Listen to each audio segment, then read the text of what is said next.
Mas legal, aí aproveitando, né, já né, nesse contexto aí de mudança, você, né, falou que foi bem após ao seu curso, a sua especialização, né, no Instituto Butantan.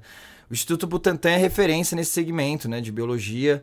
Eu acho que todos os profissionais que trabalham na área ou sonham em trabalhar no Butantan especificamente, ou né, se especializam, acabam fazendo parte da jornada cursando, fazendo cursos no Butantan, os cursos que o Butantan oferece e tal. Eu queria que você falasse um pouquinho qual que foi a sua experiência com o Instituto Butantan. Nossa, fantástico, porque sempre me incomodou, Tiago, esse fato das pessoas, tal animal é maldoso, tal animal ataca. Não me entrava na cabeça isso, né? Uhum, E a gente sabe que existem alguns animais que não fazem parte da fauna carismática. uhum, Então, serpentes, aranhas, escorpiões, lacraias, muitos insetos, as pessoas têm uma certa desconfiança, né? E eu sempre tentei mostrar o contrário. E quando eu fui para lá, eu realmente entendi. Eu já tinha esse conhecimento, mas agregou demais. ai, que legal. Eu trabalhei lá com animais peçonhentos, né, como havia dito, e aí lá fui destinada para o laboratório de ecologia e evolução, e trabalhei além de serpentes com aranhas também, aranhas caranguejeiras, com aracnídeos no contexto geral. Uhum, E foi exatamente isso, né, de mostrar para as pessoas que não existem, né, vilões na natureza. uhum, As pessoas se incomodam muito, né? Não, ele entrou aqui na minha casa para me matar, para me picar, para me morder. Então, quando eu fui para lá e vi a importância destes animais, é fabuloso, fabuloso. Um dos exemplos clássicos que a gente cita, inclusive nas nossas atividades que nós realizamos no zoológico, acho que você até vai abordar esse tema mais à frente, mas o antihipertensivo atualmente mais vendido no mundo, ele foi descoberto a partir da molécula da toxina da jararaca. E, assim, a toxina desses animais Peraí, chamados anti o quê? peçonhentos, né, Anti o quê? Primeiro que eu sou leigo, né? E também acho que você falou muito rápido, eu não consegui entender. Anti o quê? o antihipertensivo, a medicação. Antipertensivo. E o que seria isso exatamente? Vamos lá pra mim e pro pessoal que é leigo aí que tá ouvindo a gente. Remédios para pressão, para controlar a pressão alta. Ah, antipertensivo de pressão mesmo, né? Perfeito, Perfeito. medicamentos. Ah, legal. O medicamento atualmente mais vendido hoje no mundo para hipertensão, para controle de pressão alta, ele foi descoberto através de uma molécula, né, de um fragmento de uma molécula presente na toxina da jararaca, que é a Caramba. serpente, que é a serpente peçonhenta no nosso país que mais causa acidente. Veja bem, eu disse acidente, não ataques, que isso também é Hum, muito comum. Demonizar, entre aspas, o animal por conta dos acidentes graves que ele pode causar, mas esta gravidade também vai muito com o primeiro socorro que é prestado à vítima deste acidente. uhum, Então, as pessoas muitas vezes desconhecem os próprios soros, a soroterapia realizada quando a pessoa é picada por uma serpente peçonhenta ou por uma aranha de interesse médico ou por um escorpião, os soros, a soroterapia é realizada, o soro é fabricado através da toxina do animal. Então, se erradica, se extermina o animal, vai faltar, entendeu? sim. Soro para o bicho. Obviamente que atualmente existem biotérios que reproduzem esses animais, mas é só para dar esse parâmetro. Quão importante é? Isso é uma importância médica do animal, mas esse animal tem uma importância econômica, tem uma importância ecológica. Então, é um animal muito importante. Então, eu costumo dizer, nas nossas atividades que nós realizamos lá no zoo, que não existem vilões na natureza, sejam as serpentes, sejam as aranhas. Principalmente, isso é muito relacionado com o animal que produz essa toxina, Uhum, animais que produzem veneno. Mas o que a gente deixa muito evidente, muito claro, é que animais que possuem toxina, essa toxina, esse veneno, possui um alto valor farmacológico. Então, neste exato momento, existem muitos pesquisadores estudando como empregar essas proteínas presentes, como empregar, e geralmente essas medicações que são fabricadas, que são descobertas, essas moléculas, são de remédios para o ser humano. Então, não é legal, definitivamente, Sim, sim. erradicar e matar animais por conta, ele não é bonitinho, eu não gosto muito dele, ele vai me atacar, definitivamente não. É, não. E aí você falou de vilões, né? Se for pra culpar alguém, se for pra falar quem, definir quem que seria o vilão, acho que o vilão seria nós, né? Que a gente que acaba invadindo o espaço deles, né? Você deu o exemplo aí da aranha que entrou na sua casa, né? Aqui antes, né, era tudo fauna, flora. Quem invadiu a casa foi os seres humanos, né? Construindo civilizações, obviamente, né? Também é, você contra a humanidade, a evolução da humanidade, mas no mínimo a gente tem que ter um devido respeito, né, Flávia? Porque a gente invadiu o espaço deles. é, Beleza, que realmente às vezes pode ser determinado incômodo para alguém, etc. Mas o animal ele existe por um motivo, né? Existe um equilíbrio nesse ecossistema que ele precisa ser respeitado. E o desequilíbrio pode ser muito mais prejudicial, né? Do que você realmente extinguir determinada raça simplesmente porque não te convém, porque te atrapalha no seu dia a dia, né? E eu acho que é isso que você briga muito, né, Flávia? Assim, de fato, todo desequilíbrio, perdão, ele é antrópico, ele é originado do ser humano, seja por É. desmatamento, urbanização desenfreada, né, crescimento urbano desenfreado, incêndios, queimadas, a gente já vai entrar nessa temática, eu acredito, soltura de balões, É. que muitas vezes as pessoas soltam, né, existem grupos que soltam balões, esses balões muitas vezes caem em áreas de conservação, né, dizimam a fauna local, a flora local, tem a problemática do cerol, atropelamento de fauna. Todos os desequilíbrios hoje, atualmente, no nosso planeta, no nosso país e mundo, Sim, ele sim. é originário do ser humano, tem origem antrópica. A gente tem que, né, deixar jogar na cara essa realidade, né? Quem é você para reclamando, sendo que o problema veio de você, né? Mas realmente, verdade, né? Você para raciocinar, faz total sentido. Mas aí, assim, aí você fez essa especialização de justamente animais peçonhentos, né? Isso, E, exato. e eu achei engraçado, né? Eu acho que você explicou um pouco, né? Já deu para entender que você viu que né? A gente tem problema aí de extinção de diversos tipos de animais, mas existe realmente esse repúdio, né, para animais peçonhentos, né? Esse preconceito até e tal. E aí você foi meio que querer defender os oprimidos, né? Mais ou menos isso que o motivo que você decidiu seguir com essa especialização.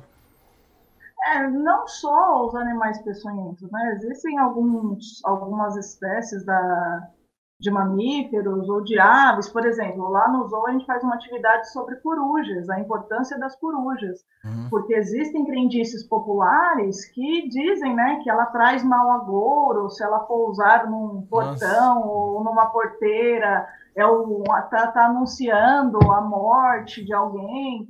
E muitas pessoas acabam matando o animal por isso, e, enfim, o estilingue, porque realmente acreditam nisso. E lá nós realizamos inúmeras atividades para desmistificar, para quebrar esses conceitos equivocados.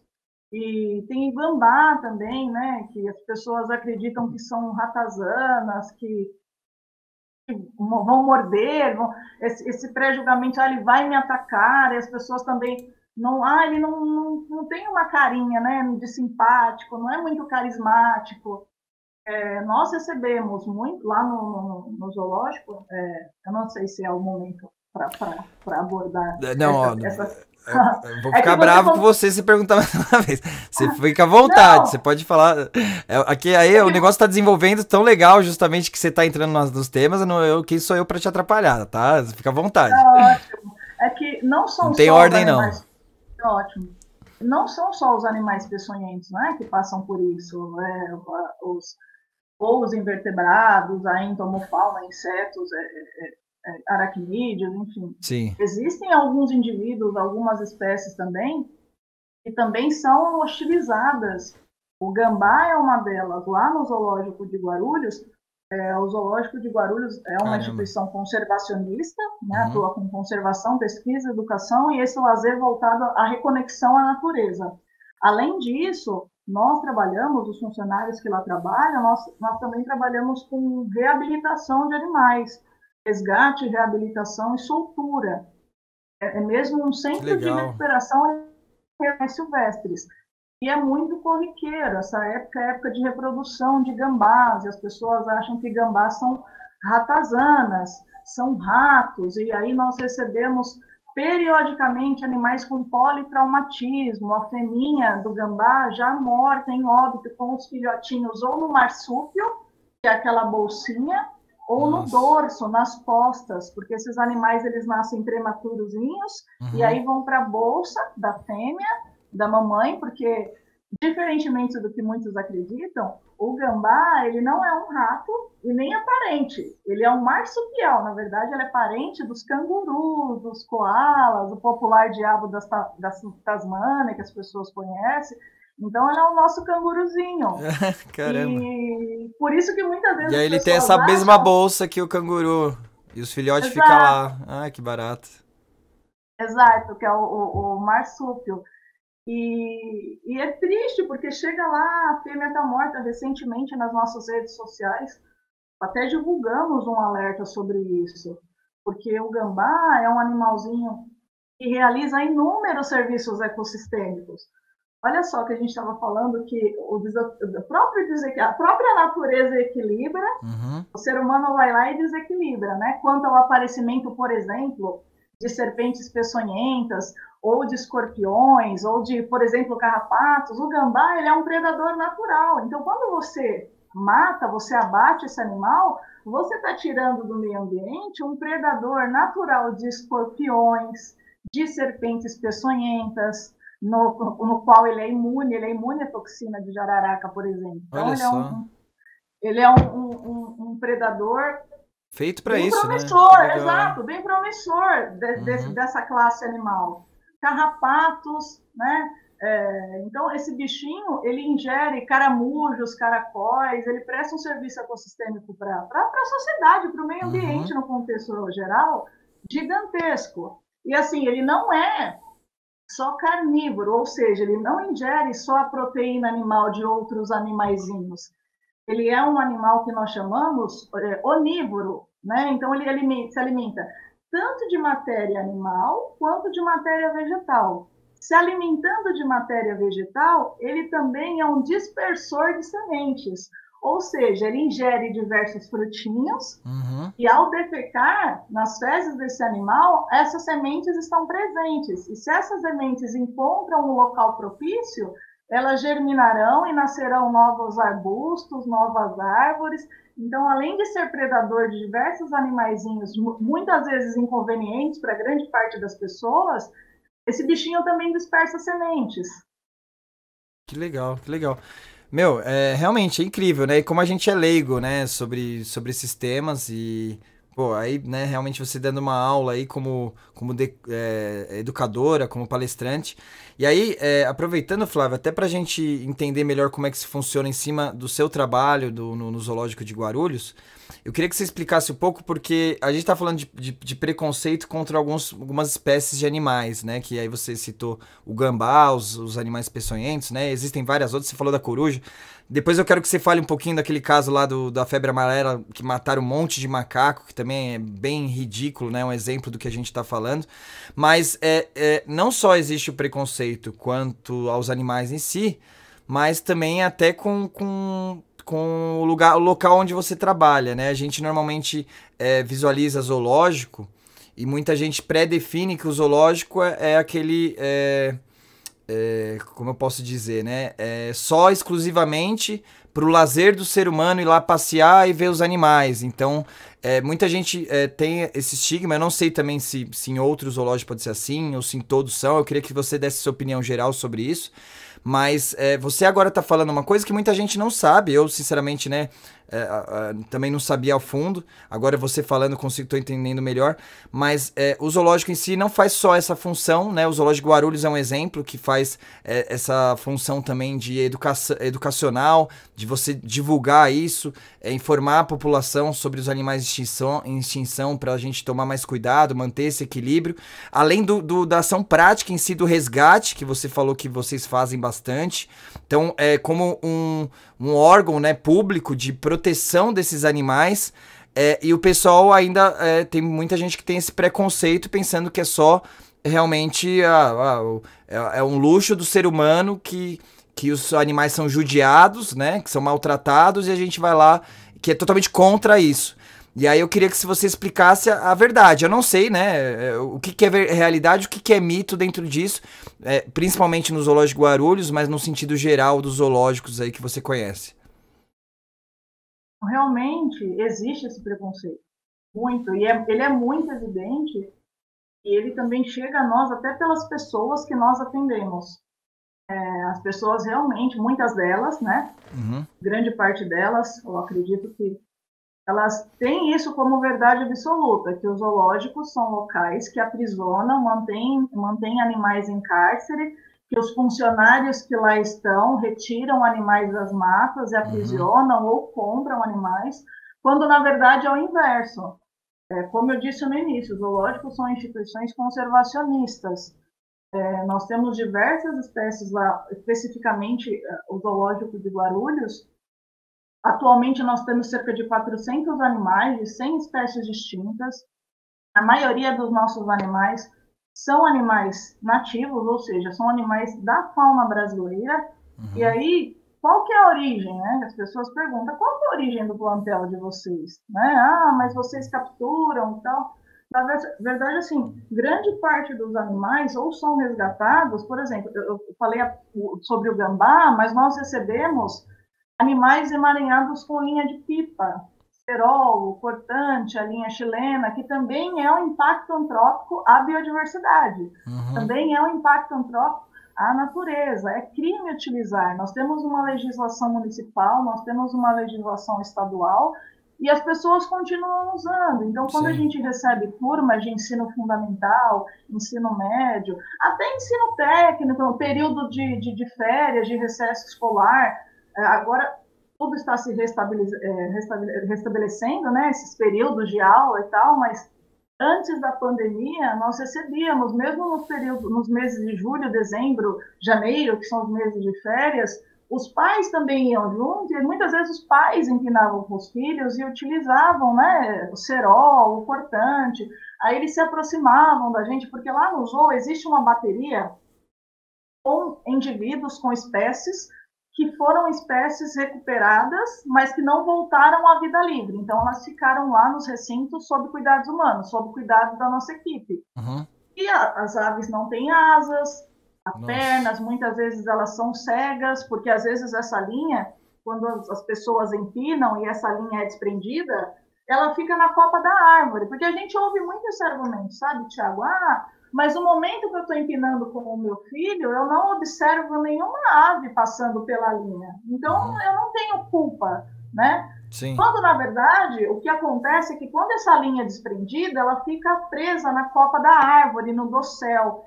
Sim, e é nesta enrosca, árvore... né? Perfeito. E é nesta árvore que a ave vai descansar, que a ave vai forragear, ou seja, vai procurar alimento, que as aves vão fazer os ninhos, a postura, vão nidificar, incubar os ovos. E aí, no momento que essas aves alçam voo, é no momento que elas ficam presas nessas linhas. E elas ficam emaranhadas, se debatem ao ponto de muitas chegar ao óbito. Porque o estresse fisiológico do animal é muito grande, ele se incomoda demais. E quanto mais ele se debate, mais a linha vai cortando. Nós, mais uma vez, também temos nas nossas redes sociais imagens de aves com fraturas, realmente mutiladas. E quando essa lesão não é possível revertê-la, o bicho fica amputado, ou fica sem uma patinha, ou fica sem uma asinha, e fica lá no recinto justamente para nós realizarmos Pra ser essa cuidado. sensibilização. É tipo um resgate, Olha, né? exato. Olha, a brincadeira de pipa, empinar pipa, é para ser algo divertido, não essa competição. essa competição insana. Ah, eu vou colocar o cerol, vou colocar o cortante, eu quero apenas a minha pipa no céu e as demais não, a única, exclusiva. E a gente sempre aborda, poxa, é muito mais bonito nesse céuzão azul, várias pipas coloridas compartilhando o ambiente, não apenas uma. E assim, e não só para ave e fauna, os nossos recintos são de aves, corujas, carcarás, urubus, mas alguns primatinhas de pequeno porte, os saguis, também muitas vezes ficam presos, necrosam os membros anteriores, as Nossa, mãozinhas, as que perninhas, dó. morcegos também. E é Nós temos uma... proibido, né? Aí não tem que ficar justificando. É proibido não é à toa, né? E é tanto para animais como, né? N casos aí, super conhecidos de motoqueiro, etc., de cortar pescoço, de matar e etc. Se foi proibido não é à toa, né? E a pessoa simplesmente desrespeita. A partir do momento que você está desrespeitando uma lei, você está assumindo a responsabilidade que pode acontecer coisas como essa, né? Aí é bom a Não, conscientização que vocês fazem e além do resgate, que é salvar o animal, né? Porque muitas vezes se o animal não for tratado, ele vai morrer, alguma coisa do tipo. Então, né? Vocês já ajudam nesse sentido do resgate, do tratamento. Mas além disso, de manter o animal lá para mostrar e tentar conscientizar. Não só vendo, como pessoas, né? Também orientadores, como educadores como você, que imagino, né? Explique isso para cada um dos visitantes lá que tiver curiosidade para saber, né? perfeito. É, como você disse, é uma arma branca, né? Então, além de ceifar vidas humanas, motociclistas, Uhum. ciclistas, pedestres, crianças de cola, ainda compromete a biodiversidade. Então, aves, os saguizinhos, os primatas, morcegos. E aí tem muitas pessoas que falam, ah, mas urubu, que diferença o urubu vai fazer no meio ambiente? O urubu é um bicho qualquer. Não, não é um bicho qualquer. Esse animal também é extremamente... É um bicho que está mais próximo da população, né? É muito comum as pessoas avistarem. Também é mal visto, E, né? Só porque, sei lá, porque ele é preto, porque come carniça, e tem um preconceito automático, isso. né? É maluco isso, né? Ele é mal visto, sendo que a função dele é extremamente importante pro ecossistema, né? sim, ele ingere essa matéria em decomposição. Então, se a gente pensar, um animal que foi a óbito por algum tipo de infecção bacteriana, enfim, por Uhum. alguma contaminação viral, esse urubu ele possui enzimas digestivas que, ao ingerir, primeiro que a natureza é super sábia, mega sábia, porque esse animal ele não tem penas na cabeça, porque é com ela que ele vai revolver a carcaça. Então, para se limpar, para se assear, é muito mais fácil que a cabeça não tenha penas. Então, é por isso que esse bicho ele não tem penas na Olha só cabeça. que curiosidade legal. Segundo que, ao revolver a carcaça, esse material em decomposição, ele consegue ingerir esse micro-organismo patogênico, uma bactéria, um fungo, enfim, um vírus, e ele consegue digerir, ele possui enzimas digestivas que vai digerir esse micro-organismo, retirar este micro-organismo, possivelmente o patogênico, do ambiente e evitar que esse micro-organismo se propague e contamine outros animais. Então, assim, é um bichinho super importante, Uhum. mais uma das espécies que fazem parte dessa fauna mega hostilizada, tal qual Aham. a coruja, o gambá, as serpentes, e também trabalhamos, desmistificamos vários mitos em cima desta ave. Haja vista a importância dela no meio ambiente. Que legal, você é a defensora dos renegados, dos oprimidos.